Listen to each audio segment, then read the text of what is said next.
할렐루야. 자, 우리는 11월을 보내면서 새 성전 시대 말씀과 함께 감사가 넘치는 달로 정했습니다. 그리고 감사에 관한 설교를 시리즈로 제가 오늘까지 4번째 이어서 합니다.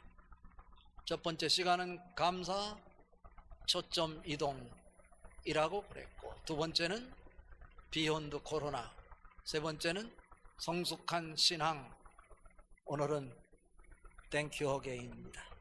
땡스 어게인. 앞으로 봐도 옆으로 봐도 뒤로 봐도 우리가 고백할 수 있는 것은 땡스 어게인, 다시 감사이다 라고 하는 것입니다. 이런 고백이 있을 때 여러분 삶 속에 기쁨이 있고, 기쁨이 넘쳐날 때 나도 모르게 내 입가에는 미소가 있고, 내 웃음을 통해 하나님이 살아계심이, 생명력이 뿜어져 나가 다른 사람에게 흘러 들어가게 하는 것입니다. 오늘 또 말씀을 통해 그 은혜가 여러분들에게 넘쳐날 뿐 아니라 여러분의 기쁨과 감격과 감동과 감사가 다른 사람들에게 넘쳐 흘러가 그들에게도 하나님이 경험되고, 아하, 하나님의 은혜구나, 감사를 만들어낼 수 있는 감사의 주인공들 될 수 있기를 바랍니다. 너무나 힘든 상황 속에서 사람들의 눈에 뜨일까, 공포와 두려움과 아픔 속에 숨죽이며 한 산골에서 숨어져 살고 있던 한 사람이 있습니다. 그 자가 누구냐면 사울의 손자 무비보셋입니다. 사울 왕이 왕으로 있을 때 그는 당당한 왕의 손자로서 세상 사람들이 그의 그림자도 밟지 못할 정도로 어린 아기였지만 그의 위엄은 대단했습니다. 그런데 블레셋과의 길보아 전투에서 사울의 세 아들이 동시에 죽임을 당합니다. 그 첫째 아들이 우리가 잘 아는 요나단입니다. 둘째 아들이 아비나답이고 셋째 아들이 말기수아입니다. 그리고 사울 왕도 그 아들의 죽음과 함께 동시에 그 전쟁에서 죽임을 당합니다. 이 소식을 들은 이 사울의 손자 무비보셋, 그를 돌보고 있던 유모가 그 아이를 안고 허겁지겁 도망치다가 어디에 떨어뜨렸는지 이 아이가 양발을 쓰지 못하는 불구가 되었습니다. 사울이 죽임을 당함으로 사울의 집안에 있는 모든 자손들 흔적도 없이 다 제거하는 과정 속에 무비보셋은 불구였지만 그가 생명을 유지할 수 있었습니다. 지금은 그가 요단 동편에 있는 한 풀도 나지 않고 메마른 땅, 그곳에서 로드발이라고 하는 곳에서 누군가의 도움을 받고 숨죽이며 살아가고 있습니다. 그런데 어느 날 그에게 상상을 초월하는 놀라운 일이 일어났습니다. 그게 뭘까요? 그 중심에는 다윗이 있었다라고 하는 것입니다. 다윗은 무비보셋의 아버지인 요나단과 우정과 사랑을 나누었던, 둘도 없는 아주 가까웠던 사이입니다. 이스라엘 백성들이 사울이 왕으로 있는 동안 블레셋과 대치하면서 블레셋의 거장 골리앗, 하나님을 모독하며 하나님의 이름을 짓밟으며 모욕할 때 이스라엘의 군사 중에 그 누구도 골리앗 앞에 나설 사람이 없었습니다. 형들의 도시락을 가져다 주기 위해 전쟁터에 나갔던 소년 다윗이 그 광경을 직접 목도하면서 우리가 누구인데, 하나님 이름으로 사는 사람인데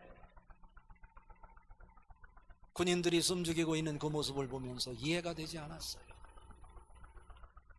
자기가 당당하게 나가겠다. 사무엘상 17장 45절에 보면 다윗이 이렇게 고백합니다. 너는 칼과 창으로 내게 나오거니와 나는 만군의 여호와의 이름 너희가 모독하는 이스라엘 군대의 이름으로 너희에게 나가노라.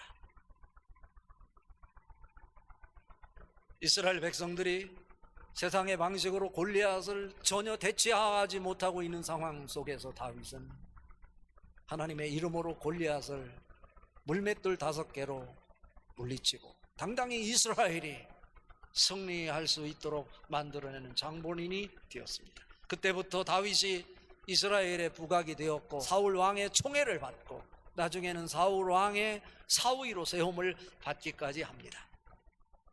다윗이 그 용맹스러운 모습을 보고 아낙네들이 사울 왕은 천천히요 다윗은 만만이라 노래하는 노랫소리를 듣고 사울 왕이 섭섭이 마귀가 들어가서 그때부터 다윗을 죽이려고 모략을 꾸미기 시작합니다.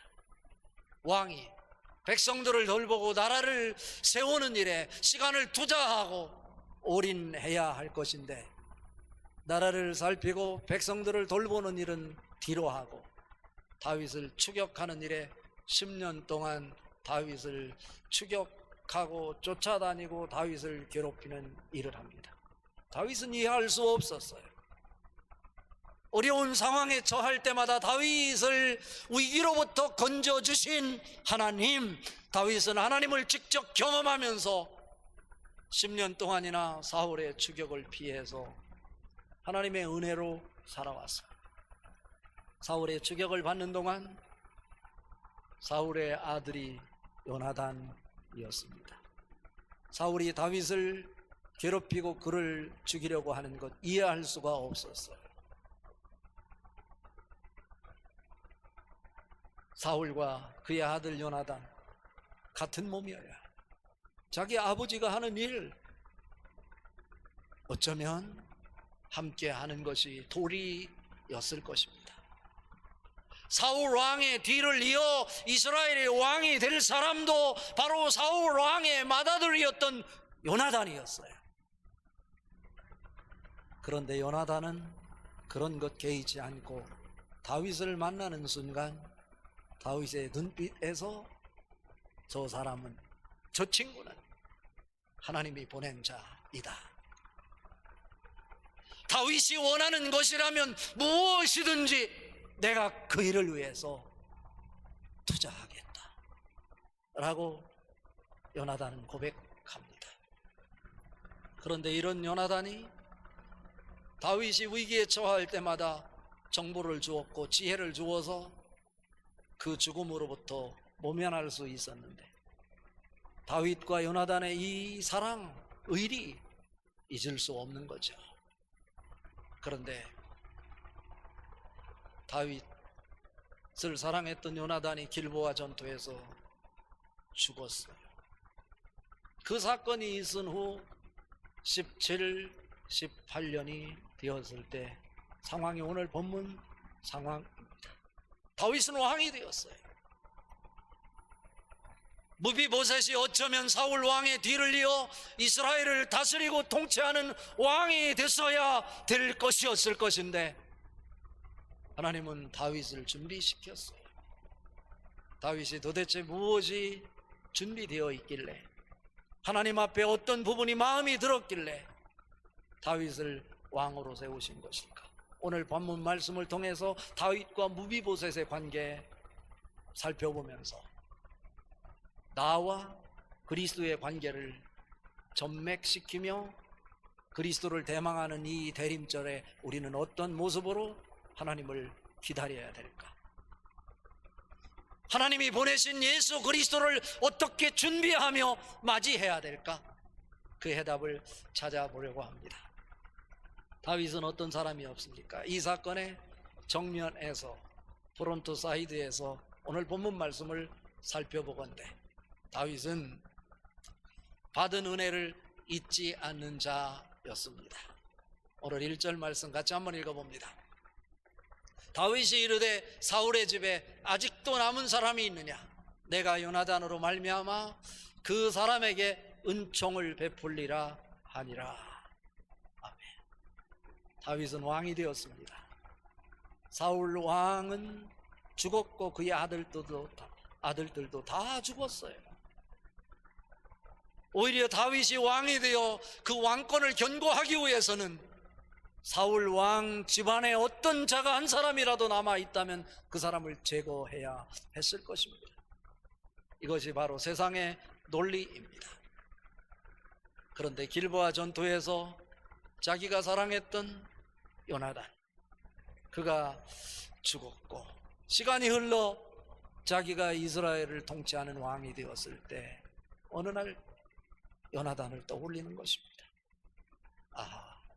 요나단은 죽었지만 혹시 그의 자손들이 남아있지는 않은가? 사울 왕의 종이었던 시바를 불러서 그에게 묻습니다. 그랬더니 시바가 요나단의 아들 하나가 있기는 한데 그는 양다리를 저는 자입니다 라고 말합니다. 그때 오늘 1절 말씀에 뭐라고 얘기합니까? 다윗이 그의 자손들을 찾은 것은 그의 자손들을 찾아서 그 씨를 전멸시키려고 하는 것이 아니라 내가 요나단으로 말미암아 은총을 베풀리라 하니라. 여기에 놀라운 영적 메시지가 있어요. 요나단은 죽었다니까요. 사람은 아무리 자기에게 은혜를 베푼 자가 있다 할지라도 시간이 지나면 잊어버리는 것이 보통 상례인데, 다윗은 자기가 왕의 자리에서 전혀 부족할 것이 없는, 자기가 명령하며 호령하며 모든 것을 누리고 살 수 있었을 것인데, 어쩌면 세상적으로 볼 때 아무것도 아닌 사소한 것, 그냥 지나쳐 버려도 될 것 같은 그런 상황이었지만,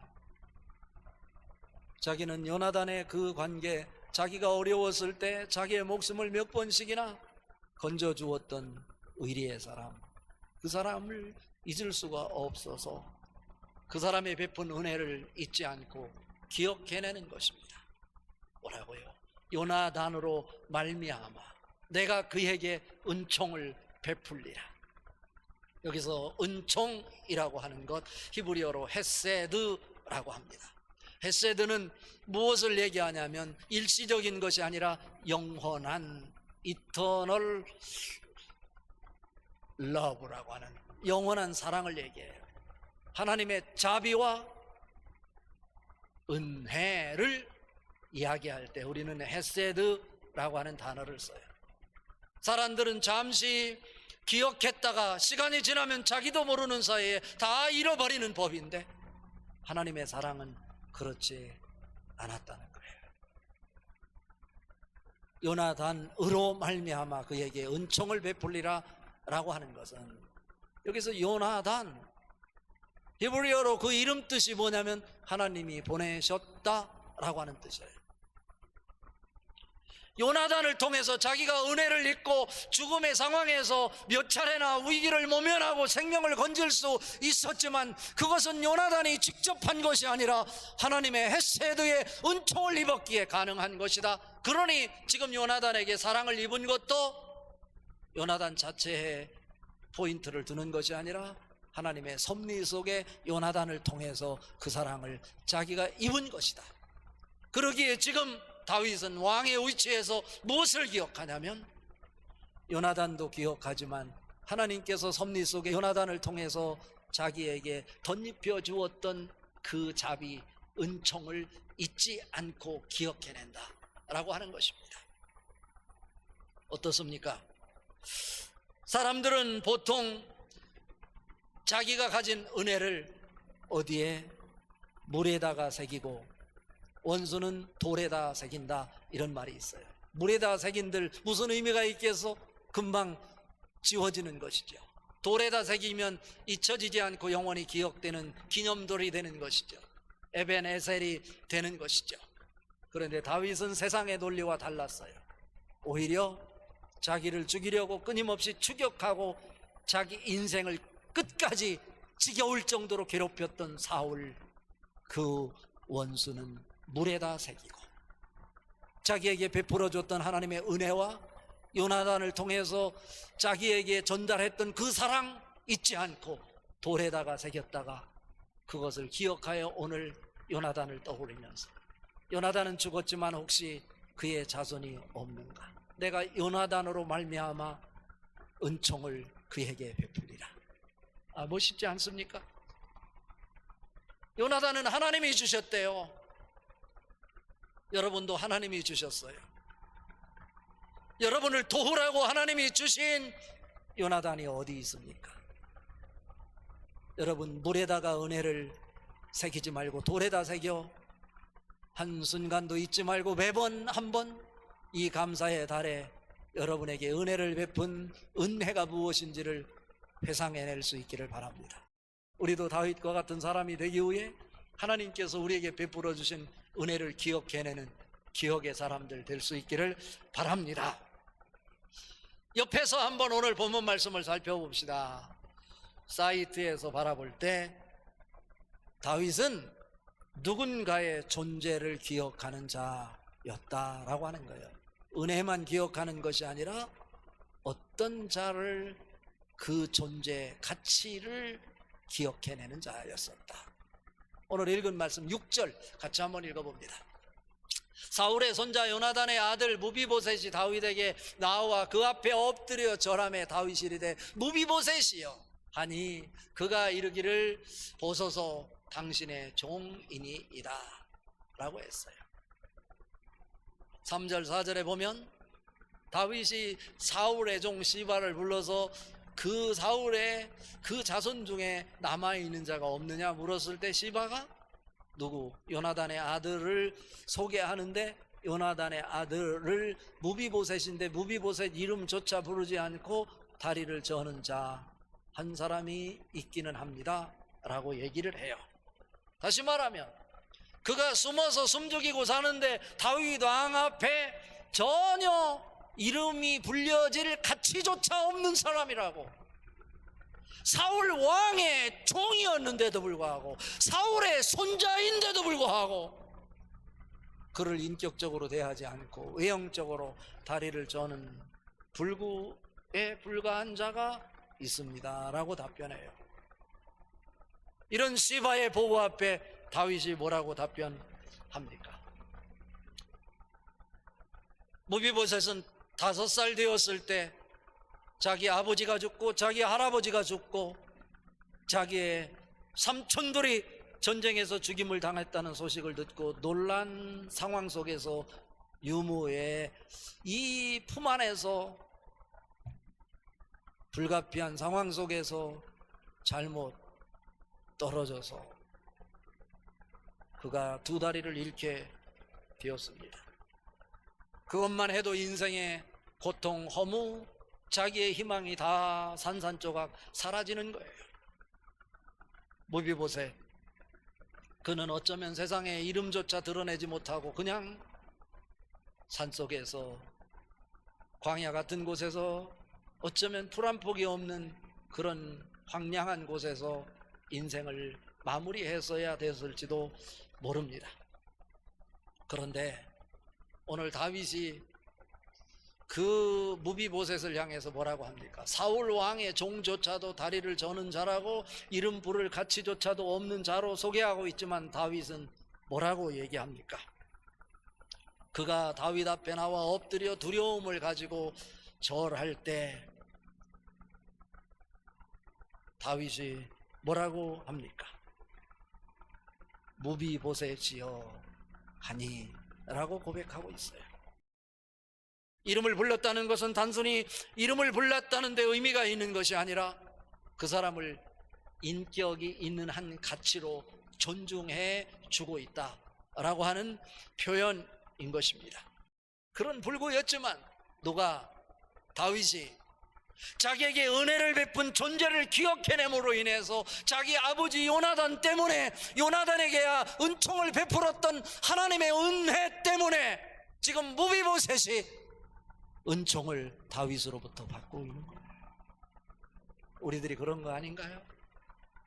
내세울 것 아무것도 없는, 사람 앞에 얼굴을 드러내기도 부끄러운 존재인데 하나님의 사랑 때문에 예수 그리스도의 십자가 사건을 통해서 너는 하나님의 자녀다, 한 가족으로 세워주시고 내가 너를 구속하였고 내가 너를 지명하여 불렀나니 너는 내 것이라 이름 불러주신 그 하나님의 은혜 때문에 오늘 또 우리가 서 있는 것 아닐까요? 그렇다면 우리도 누군가의 존재를 기억하는 모습이 있어야 하지 않을까요? 오늘 8절 말씀 같이 한번 읽어봅니다. 그가 절하여 이르되 이 종이 무엇이기에 왕께서 죽은 개 같은 나를 돌보시나이까 아니라. 무슨 얘기입니까? 당시의 개는 천한 존재, 가치가 없는 자, 약한 자를 의미했어요. 그런데 그런 개 같은 존재라고 말하는 것이 아니라 개 자체가 하찮은 존재인데 죽은 개 같은 나를 돌보사 내게 은총을 베푸시나이까 고백하는 거예요. 무엇 때문에 이런 일이 가능할 수 있었을까요? 다윗의 하나님의 은총, 그리고 무비보셋이 다윗으로부터 입은 은총, 이것이 서로 만나고 있는 장면을 이 사건 뒤에서 보니까 저에게 보이더란 말이에요. 단순히 눈에 보이는 사울왕이 가졌던 그 땅을 소유하는 것, 이건 외형적인 거예요. 그러나 눈에 보이지 않는 자기의 이름을 불러주고 자기 존재 가치를 인정해 주는 것, 하나님의 헤세드의 은총 아니고는 불가능하다라고 하는 것이죠. 그러니 이제부터는 그가 누구에게 속한 자로, 사울의 그 집안에 매이지 않고 이제 다윗과의 관계 속에서 하나님이 주신 은총이 세상으로 넘쳐 흘러가도록, 자기가 상상도 못하는 그 은총을 다윗을 통해 받게 되었으니 자기가 받은 은총을 이제부터는 하나님의 기쁨을 위해 다른 사람에게 흘러가도록 하는 인생을 살아가겠다 다짐하는 것이 죽은 개같도 못한 인생인 나에게 어떻게 은총을 베푸시나이까 라고 하는 거예요.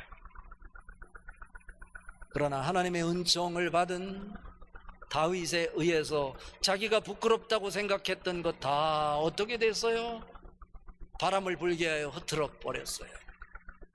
비록 외형적으로 다리를 쓸 수 없는 불구의 몸이었지만 그 누구 못지않게 부끄러움이 다 사라져버리고 당당하게 왕의 이름으로 자기의 비전을 펼치며 살 수 있는 기쁨의 사람이 되었던 것입니다.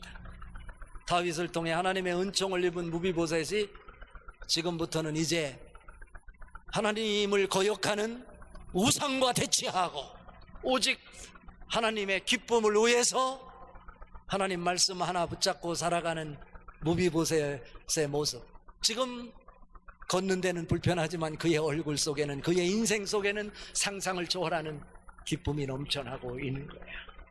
마찬가지 아닌가요? 우리도 갈보리 십자가에 못 박혀 돌아가심으로 구원해 주신 예수 그리스도를 통해서 하나님의 은총이 여러분에게 보여질 수 있기를 바랍니다. 예수 그리스도를 통해서 하나님의 은총을 입은 자들이 이제는 내가 부끄러운 것을 품고 살았다면, 수치스러운 것이 있었다고 한다면 이제 하나님이 예수 그리스도의 이름으로 바람을 불게 하여 부끄러운 것들을 다 흐트러뜨리실 것이다 라고 하는 거예요. 그런 예수님을 우리는 대망하는 거예요. 우상과 대치하는 자, 바알과 싸우는 자 무비보셋이 세상의 가치와 대립하고 하나님이 싫어하는 마귀의 생각과 끊임없이 싸우며 하나님의 은총만 여러분을 통해 넘쳐 흘러 여러분의 그 기쁨과 감동과 감사와 감격이 하나님을 알지 못하는 자들에게 흘러 들어가 그들도 하늘의 은총을 덧입혀질 수 있다면, 하나님의 은총을 입을 수 있다면 그것이 바로 하나님이 원하는 우리를 향한 하나님의 마음이 아닐까요? 이 대림절 첫째 주일에 그런 은혜가 여러분에게 오늘 또 하늘의 에너지로, 감사의 에너지로 넘쳐 흐를 수 있기를 주님의 이름으로 축복합니다.